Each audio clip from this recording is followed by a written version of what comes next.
Eu tenho falado disso sistematicamente, e aqui a gente tem que falar inúmeras vezes, né? Pode parecer meio cansativo você falar as coisas repetidamente, mas é preciso repetir, repetir, repetir, porque nunca a advertência é excessiva. A burguesia brasileira, né, desde o golpe de 2016, ela vem procurando retomar o controle político do Estado. O controle total, porque controle parcial ela tem. Em 2016, né, as mesmas pessoas que estão fazendo essa operação de censura, o STF, as mesmas pessoas. Isso é impressionante que haja gente de esquerda que quer ocultar esse fato, né? Alexandre de Moraes, Barroso, essa turma toda, eles organizaram a derrubada do governo do PT. Organizaram, não é que eles derrubaram num determinado momento. Né? Num plano muito bem montado. Processo do Mensalão, campanha contra a corrupção, Operação Lava Jato. Isso aí não foram acontecimentos casuais, acidentais. Isso fez parte de um plano, né? Nós, na época, denunciamos. A burguesia decidiu dar um golpe de Estado e derrubar o governo do PT. Né? E o que, se precisar de provas, né, basta olhar o que estava acontecendo no mundo na época, principalmente na América do Sul e Central, e você vai ver que os golpes estavam acontecendo em tudo quanto é lado. O imperialismo tinha lançado a política de golpes de Estado. Né? Eles foram confrontados aí pela eleição de vários governos nacionalistas, não conseguiam ganhar a eleição, né? Ia o Evo Morales para a eleição, ganhava a eleição. Ia o Rafael Correa para a eleição, ganhava a eleição. Ia o peronismo kirchnerista na Argentina, ganhava a eleição. O Lula no Brasil ganhava a eleição. Eles não ganhavam a eleição, porque a política deles tinha sido completamente desmoralizada pela ofensiva neoliberal, que destruiu a economia dos países sul-americanos. Então eles olharam e falaram: o único jeito da gente recuperar o poder aqui é através do golpe de Estado. Né? A peça mais importante, mais decisiva para o golpe de Estado foi justamente o STF. Processo do Mensalão, né?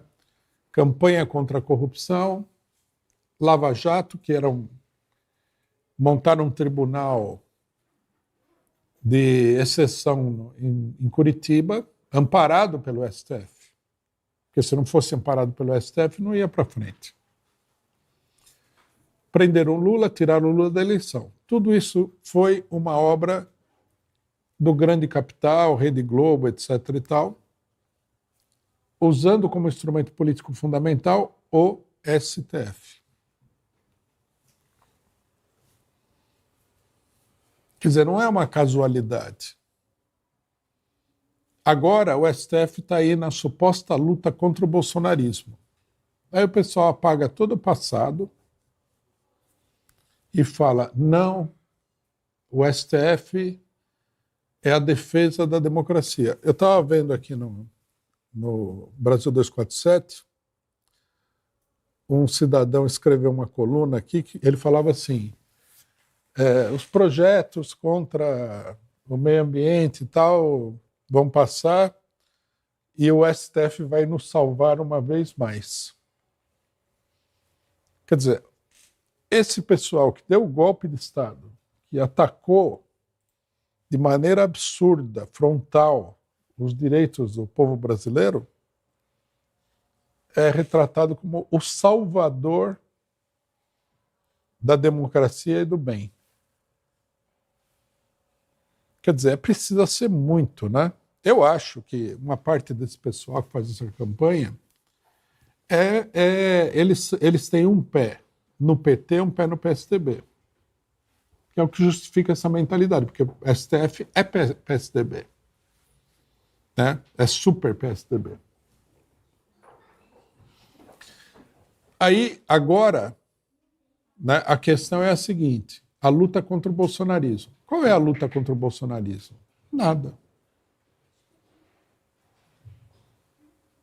Eles estão fazendo um julgamento que todo mundo sabe que é uma farsa, né? Acusando o Bolsonaro de golpe de Estado. O julgamento vai de mal a pior para eles. A opinião é contrária ao julgamento. E se eles conseguissem condenar aí algumas pessoas, esse seria tudo que eles conseguiriam. Se eles condenarem o Bolsonaro, o Braga Neto e mais 2 ou 3 aí, isso daí vai destruir o bolsonarismo? Não. Vai conter o crescimento do bolsonarismo? Não. A única coisa que vai acontecer é o seguinte: o Bolsonaro não vai participar da eleição, se eles forem bem-sucedidos. A única coisa. Esse, na verdade, é o único objetivo: tirar o Bolsonaro da eleição. Só que eles também já explicaram que eles querem tirar o Lula da eleição. Né? A gente também vem falando disso há muito tempo. Agora está todo mundo falando isso, comprovando o que a gente havia dito, que tudo isso é uma manipulação eleitoral. Então aparece o Michel Temer, golpista mor de 2016, articulando uma frente de governadores, né? Com o Zema, o Caiado, o Tarcísio, o Eduardo Leite, não sei, eles abriram, né? Abriram a porta do inferno, saiu tudo isso daí. E isso daí eles estão chamando de despolarização. Despolarização significa nem Lula, nem Bolsonaro. Todo o negócio do antibolsonarismo foi para chegar nesse ponto. Para eles empurrarem aí um candidato que não tem voto. Porque se você tira o Lula, se você tira o Bolsonaro, você tira os candidatos que têm voto. Se você anula o PT, você anula o partido que tem voto. Se você anular o bolsonarismo, você anula o partido que tem voto na eleição presidencial. Aí você pega, né, um cidadão que ninguém quer votar nele, organiza a máquina eleitoral e elege o cidadão sem voto. Porque a burguesia não tem voto nesse momento. Esse é todo o segredo do que está acontecendo.